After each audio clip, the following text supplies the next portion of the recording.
নমস্কার আমার সব প্রিয় ছাত্রছাত্রী।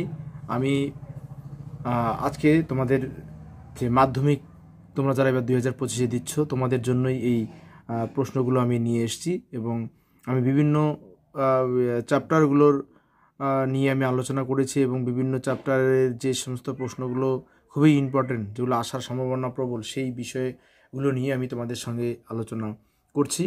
তো আমি আজকে যে প্রশ্নগুলো দেখাবো সেই প্রশ্নগুলো যদি তোমরা একটু ভালোভাবে দেখো তাহলে দেখবে এর মধ্যে থেকেই মাধ্যমিক পরীক্ষা তোমরা আশা করি সব পেয়ে যাবে। তো আজকে যেটা আলোচনা করবো সেটা হলো আমাদের আঞ্চলিক ভূগোল। এই আঞ্চলিক ভূগোলের যে সমস্ত বিষয়গুলো তোমাদের রয়েছে সেগুলো নিয়ে আমি আজকে আলোচনা করব। এখানে আমাদের আঞ্চলিক ভূগোলে যেগুলো রয়েছে, বিশেষ করে ভারতের ভূপ্রাকৃতিক ভাব ভূপ্রাকৃতিক ভাগ, এখানটা দেখবা ভারতের ভূপ্রকৃতি রয়েছে, ভারতের নদ নদী, ভারতের স্বাভাবিক উদ্ভিদ, ভারতের জলবায়ু, ভারতের মৃত্তিকা, হ্যাঁ, তারপরে এই সমস্ত বিষয় নিয়ে এখানটায় কিন্তু আলোচিত হয়েছে। তো তোমরা এই বিষয়গুলো একটু ভালো করে তোমরা আজকে দেখবে যে আমি কি কি বিষয়গুলো একটু বলছি। তো চলো আমরা আলোচনা করি। আচ্ছা, দেখো প্রথমে কি আছে যে তোমরা জাস্ট খালি প্রশ্নগুলো একবার দেখবে, কোনো মুখস্থ করতে হবে না। তোমরা জাস্ট একবার দেখবে যে কোন কোন প্রশ্নগুলো তোমরা পারছো, কোনগুলো পারছো না। যেগুলো পারছো না সেগুলো জাস্ট একবার করে দেখবে, তোমাদের অনেকটা সহযোগিতা করবে এই প্রশ্নগুলো। আচ্ছা, আর সবাই দেখে নাও। দেখো প্রথমে কি আছে যে ভারতের রাজ্য পুনর্গঠনের মূল ভিত্তি কি? ভাষা, এটা খুব আসে। ভারতের মূল ভূখণ্ডের দক্ষিণতম বিন্দুর নাম কি? কন্যাকুমারিকা। আচ্ছা, এখানে একটা প্রশ্ন আসছে, ভারতের মূল ভূখণ্ডের দক্ষিণতম বিন্দু কন্যাকুমারিকা। আবার বলে ভারতের দক্ষিণতম স্থলবিন্দুর নাম কি? তখন সেটা ইন্দিরা পয়েন্ট। মূল ভূখণ্ড বললে কন্যাকুমারিকা, আর ভারতের দক্ষিণতম বিন্দু যদি বলে সেটা কিন্তু হবে ইন্দিরা পয়েন্ট। আচ্ছা, 3 নম্বর দেখো, কোন রাজ্য ভেঙে তেলেঙ্গানার সৃষ্টি হয়? দেখো অন্ধ্রপ্রদেশের রাজ্য ভেঙে। ভারতের নবীনতম রাজ্যের নাম কি? তেলেঙ্গানা। আচ্ছা, ভারতের ক্ষুদ্রতম প্রতিবেশী দেশ কোনটা? মালদ্বীপ। ভারত ভাষার ভিত্তিতে ভারতের প্রথম গঠিত রাজ্য কোনটা? অন্ধ্রপ্রদেশ। ভাষার ভিত্তিতে হয়েছে। আয়তনের বিচারে পৃথিবীতে ভারতের স্থান, এগুলো সহজ প্রশ্ন। 7ম, ভারতে অবস্থিত হিমালয়ের সর্বোচ্চ শৃঙ্গের নাম কি? কাঞ্চনজঙ্ঘা। দক্ষিণ ভারতের সর্বোচ্চ শৃঙ্গের নাম কি? আনাইমুদি। পূর্বঘাট পর্বতের সর্বোচ্চ শৃঙ্গ কি? জিন্দাগাডা। এগুলো তোমরা ম্যাপ পয়েন্টিংও দেখবে। ভারতের একটি প্রবাল দ্বীপ কি? লাক্ষাদ্বীপ। ভারতের একটি অন্তর্বাহিনী নদী লুনি। ভারতের সর্বাধিক জলসেচ করা হয় কোন পদ্ধতিতে? দেখো কূপ ও নলকূপ। ভারতের 3টি পদ্ধতিতে জলসেচ করা হয়, কূপ, নলকূপ, জলাশয়, খাল। সব থেকে বেশি জলসেচ করা হয় কিন্তু কূপ ও নলকূপের মাধ্যমে। 14 নম্বর প্রশ্ন, ভারতের উচ্চতম লবণাক্ত জলের হ্রদের নাম কি? প্যাংগং।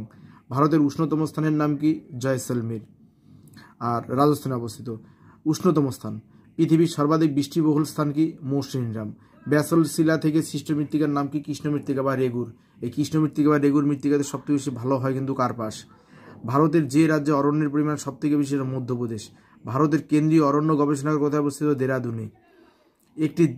একটি জাইদ, একটা জাইদ শস্যের উদাহরণ দাও। তরমুজ, জাইদ শস্য। ভারতের সিলিকন ভ্যালি বেঙ্গালুরু। পশ্চিমবঙ্গের পেট্রোরসায়ন শিল্পকেন্দ্রের নাম কি? সেটা হলদিয়া। আধুনিক শিল্পদানব কাকে বলা হয়? দেখো পেট্রোরসায়ন শিল্পকে। ভারতের বৃহত্তম মোটর গাড়ি নির্মাণ কেন্দ্র কোনটা? চেন্নাইতে।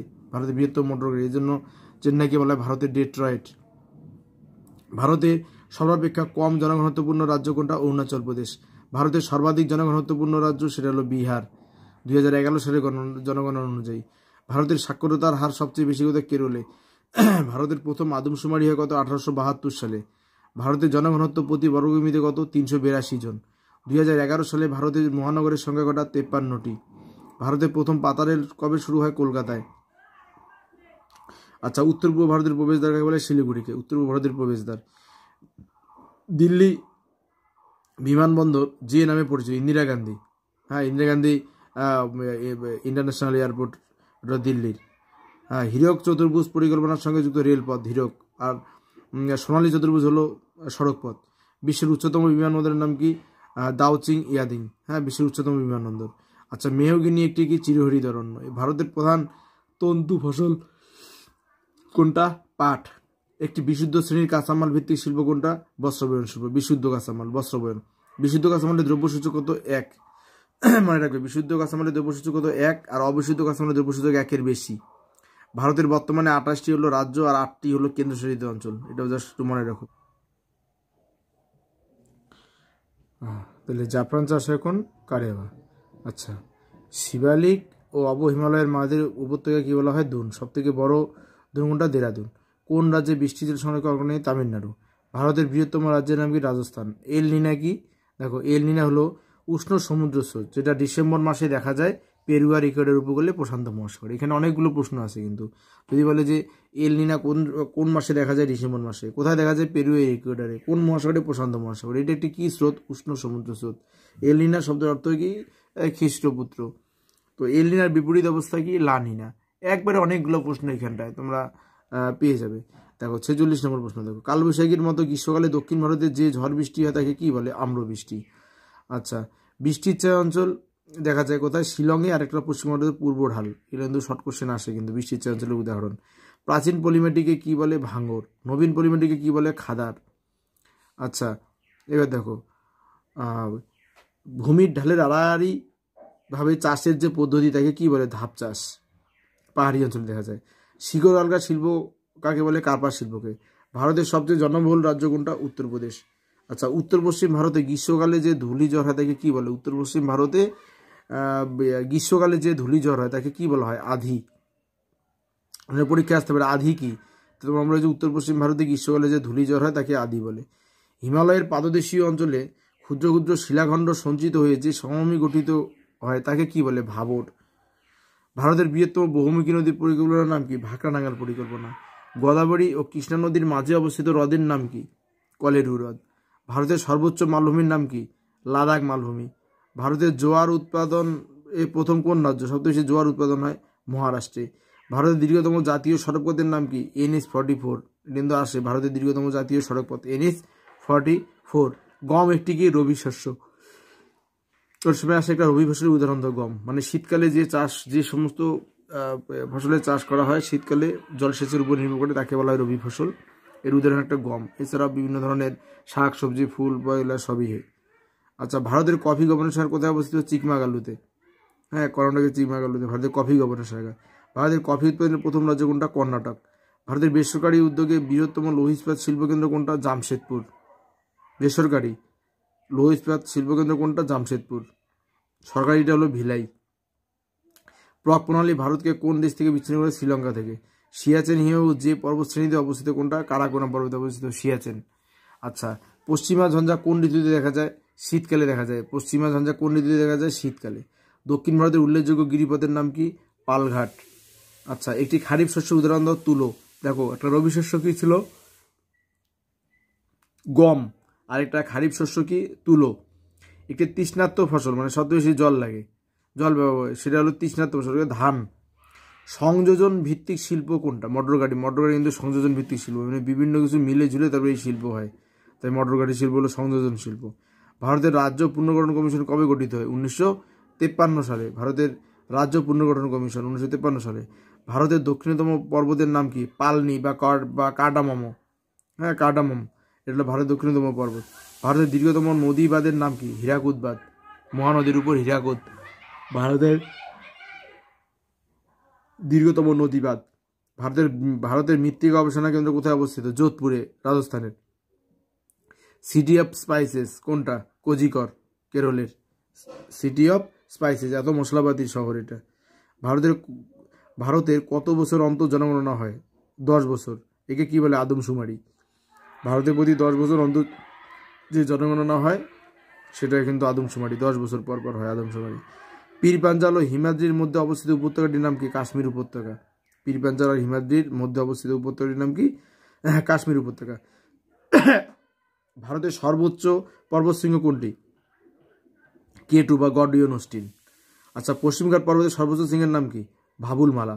পশ্চিমঘাট পর্বতের সর্বোচ্চ শৃঙ্গের নাম কি? ভাবুলমালা। ম্যাপ পয়েন্টিং আসতে পারে। কোন ফসলকে মৌসুমী ফসল বলা হয়? ধানকে কিন্তু মৌসুমী ফসল বলা হয়, তৃষ্ণার্ত ফসল বলা হয় ধান। আচ্ছা, ভারতের রুরো বলা হয় কাকে? দুর্গাপুরকে। ভারতের রুর পারে। 1 লক্ষ তার বেশি জনসংখ্যা বিশিষ্ট শহরকে কি বলা হয়? মহানগর। নবীনতম কেন্দ্রশাসিত অঞ্চলের নাম কি? নবীনতম কেন্দ্রশাসিত অঞ্চল লাদাখ। লাদাখ কিন্তু ভারতের নবীনতম কেন্দ্রশাসিত অঞ্চল। ভারতের সর্বোচ্চ গিরিপথের নাম কি? খারদুংলা বা খারদুংলা। খারদুংলা পাবে, খারদুংলা। পৃথিবীর বৃহত্তম ম্যানগ্রোভ অরণ্য কোথায় অবস্থিত? সুন্দরবনে। কেরলের উপকূলে যে উপহ্রদ দেখা যায় এগুলোকে স্থানীয় ভাষায় কি বলে? কয়াল। মানুষের পরীক্ষা আসে কয়াল কি? বলবো যে কেরলের উপকূলে যে উপহ্রদগুলো দেখা যায় সেই উপহ্রদগুলোকে স্থানীয় ভাষায় কয়াল বলে। ভারতের বৃহত্তম পেট্রোরসায়ন শিল্পকেন্দ্র কোথায় অবস্থিত? জামনগর। ভারতের বৃহত্তম পেট্রোরসায়ন শিল্প কোথায়? জামনগর। ভারতের প্রথম কাপড়ের কল কোথায় স্থাপিত হয়েছিল? হাওড়ার ঘুষরিতে প্রথম কাপড়ের কল। ভারতের বৃহত্তম নদী দ্বীপ কি? মাজুলি। ভারতের বৃহত্তম উপহ্রদের নাম কি? চিল্কা। দেখো ভারতের দক্ষিণতম স্থলবিন্দুর নাম কি? ইন্দিরা পয়েন্ট। হেক্টর প্রতি ধান উৎপাদনে কোন রাজ্য প্রথম? দেখো পাঞ্জাব। ভারতের সবুজ বিপ্লবের জনক কে? MS স্বামীনাথন সবুজ বিপ্লবের জনক। আর পৃথিবী হলো গে সবুজ বিপ্লব নরমান বরলগ। ভারতের বৃহত্তম বিমানপথ নির্মাণ সংস্থার নাম কি? হল। Hindustan aeronautics limited. হল হিন্দুস্তান, এটা হলো ভারতের সবথেকে বড় বিমানপথ নির্মাণ, মানে বিমান যার হয়। রাজস্থানের চলমান বালিয়াড়িকে কি বলে? ধিয়ান। রাজস্থানের চলমান বালিয়াড়িকে কি বলে? ধিয়ান। জোয়ার বাজরা রাগিকে একসঙ্গে কি বলে? মিলেট।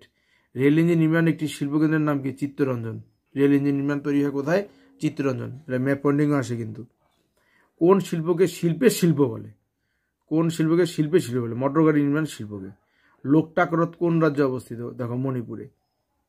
কালবৈশাখী ঝড়কে আসামে কি বলে? বড় দই ছলা। আসামে। বাণিজ্যিকভাবে ফুল ফল শাকসবজির চাষকে কি বলা হয়? হর্টিকালচার বা উদ্যান কৃষি। বাণিজ্যিকভাবে ফুল ফল শাকসবজি চাষকে বলে হর্টিকালচার বা উদ্যান কৃষি। এইখানে তোমাদের বলে রাখি, মানে বাণিজ্যিকভাবে যখন শাকসবজি চাষ হয় তখন তাকে বলে ওলিরিকালচার। বাণিজ্যিকভাবে যখন ফলের চাষ হয় তখন তাকে বলা হয় পোমাম কালচার।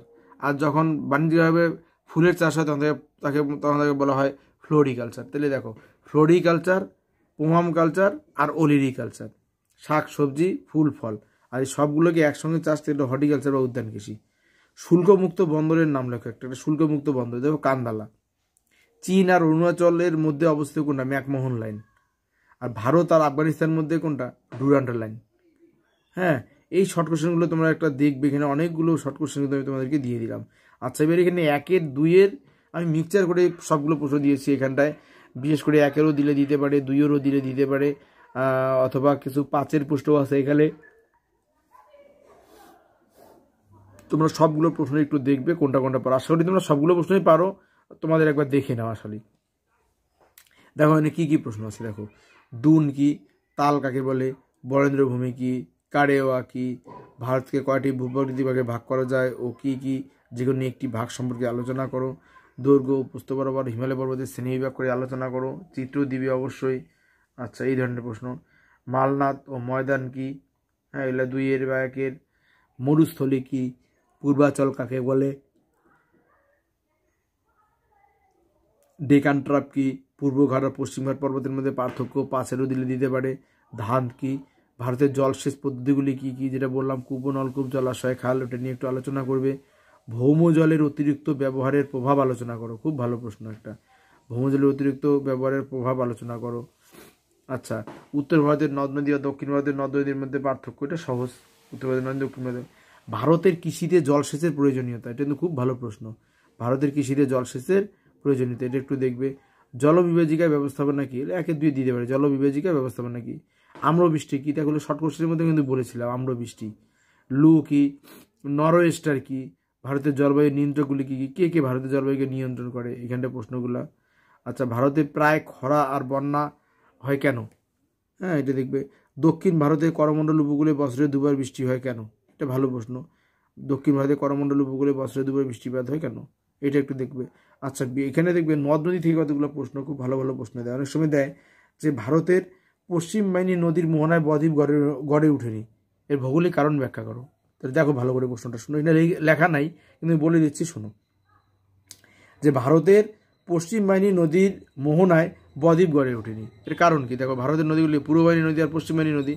পূর্ব বাহিনী নদীগুলিতে কিন্তু বদ্বীপ আছে, কিন্তু পশ্চিম বাহিনী নদীগুলোর মোহনায় কোনো বদ্বীপ গড়ে ওঠেনি, এর ভৌগোলিক কারণ ব্যাখ্যা দিবা। হ্যাঁ, এই ধরনের প্রশ্ন কিন্তু অনেক সময় আসে, কিন্তু ভৌগোলিক কারণ ব্যাখ্যা, এই প্রশ্নগুলো তোমাদের একটু দেখতে লাগবে এবং খুব ভালো প্রশ্ন। আচ্ছা, আরেকটা প্রশ্ন আমি তোমাদেরকে বলে দিই, এটা তোমরা আগেও দেখেছো তবু বলি। দেখো, অক্ষাংশ ভেদে হিমরেখার উচ্চতা ভিন্ন হয় কেন? ভালো করে প্রশ্নটা শোনো। অক্ষাংশ ভেদে তোমার হিমরেখার উচ্চতা ভিন্ন ভিন্ন হয় কেন? এই প্রশ্নটা একটু তোমরা দেখবে যে হিমরেখার উচ্চতা কিন্তু সব জায়গায় সমান নেই, কোথাও বেশি কোথাও কম। এর অনেকগুলো কারণ আছে, তোমরা জানো। ঋতু পরিবর্তন কারণ, উষ্ণতার তারতম্য হয়, ভূমির ডালের পার্থক্য আছে, স্থানীয় বায়ু প্রভাব আছে, অক্ষাংশ তো একটা বড় ফ্যাক্টর। এই বিভিন্ন কারণের জন্য কিন্তু এই হিমরেখার উচ্চতা ভিন্ন ভিন্ন হয় কিন্তু। এই প্রশ্নটা তোমরা একটু দেখবে। আচ্ছা চলো এখানে দেখো, এখানে কি আছে দেখো, ভারতের শীতকাল শুষ্ক আর গ্রীষ্মকাল আর্দ্র হয় কেন? এটা ভালো প্রশ্ন। এলনিনা লানিনা কি, বা এলনিনা লানিনা কাকে বলে এটা দেখবে। জেট বায়ু কাকে বলে, এটা পরীক্ষা কিন্তু খুব আসে। জেট বায়ু, জেট বায়ু কাকে বলে এটা কিন্তু একটু দেখবে। জেট বায়ু, জেট বায়ু কাকে বলে, বা জিওস্ট্রাফিক বায়ু কাকে বলে। আচ্ছা পশ্চিমা ঝঞ্ঝা কি, এটা একটু ওইগুলো দেখবে। মৃত্তিকা সংরক্ষণের দুইটা উপায় লিখবে। বনাস সিজন কি। আচ্ছা ভারতে অরণ্য সংরক্ষণের প্রয়োজনীয়তা কি, অরণ্য কেন সংরক্ষণ করা হয়। আচ্ছা ভারতের প্রধান 3টি মৃত্তিকা অঞ্চলে মাটির প্রকৃতির সংক্ষিপ্ত বিবরণ দাও। ভারতের 3টি প্রধান মৃত্তিকা অঞ্চলের মাটির 3টা প্রধান মৃত্তিকা অঞ্চল, কৃষ্ণ মৃত্তিকা আছে, ল্যাটেরাইট মৃত্তিকা আছে, লোহিত মৃত্তিকা আছে, তারপরে আরেকটা দিতে পারো পলি মৃত্তিকা আছে। আচ্ছা হিমালয় পার্বত্য অঞ্চলে কি কি স্বাভাবিক উদ্ভিদ দেখা যায় বিভিন্ন উচ্চতা। দেখো হিমালয় পর্বতের কিন্তু একই উচ্চতায় সব বৃক্ষ কিন্তু দেখা যায় না, বিভিন্ন উচ্চতায় বিভিন্ন বিভিন্ন ধরনের বৃক্ষ দেখা যায়। এই উচ্চতা অনুযায়ী হিমালয় পর্বতের স্বাভাবিক উদ্ভিদের বন্টনটা একটু দেখবে, সুন্দর করে বইয়ে আছে, তোমরা একবার দেখে রাখবে। ভারতের জলবায়ুতে মৌসুমী বায়ুর প্রভাব আলোচনা করো, এটা প্রশ্ন একবার দেখবে। থর্মভূমি সৃষ্টির কারণ, এগুলো 1 2 দিতে পারে, 2 এর নাও 2 এর 3 দিতে পারে। থর্মভূমি সৃষ্টির কারণ কি, ভৌগোলিক কারণ ব্যাখ্যা করো। কৃষি বনসৃজন কি, কচ্ছেদন কি, বৃষ্টির জল সংরক্ষণের 2টি উদ্দেশ্য লেখো, কেন বৃষ্টির জল সংরক্ষণ করবো। অরণ্য সংরক্ষণের কয়েকটি উপায় লেখো, কী কীগুলো অরণ্য সংরক্ষণ করা যাবে। মৌসুমী বিস্ফোরণ কি, মরু অঞ্চলে বায়ুর কাজের প্রাধান্য দেখা যায় কেন। হ্যাঁ এই যে প্রশ্নগুলো যদি দিলাম তোমরা কিন্তু সবগুলো জানো, এই প্রশ্নগুলো তোমরা একবার রিপিট করবে। হ্যাঁ এই প্রশ্নগুলো কিন্তু তোমরা একটু ভালো করে দেখবে। আশা করি তোমরা এই প্রশ্নগুলো সবগুলোই পাবে এবং অ্যান্সারও করতে পারবে।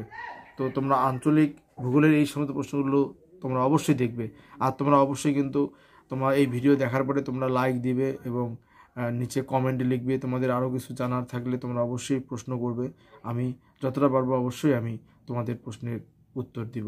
এবং এরপরে আমি কৃষি আর শিল্প নিয়ে একটু আলোচনা করব, এটা নেক্সট ক্লাস তোমরা দেখতে পাবে।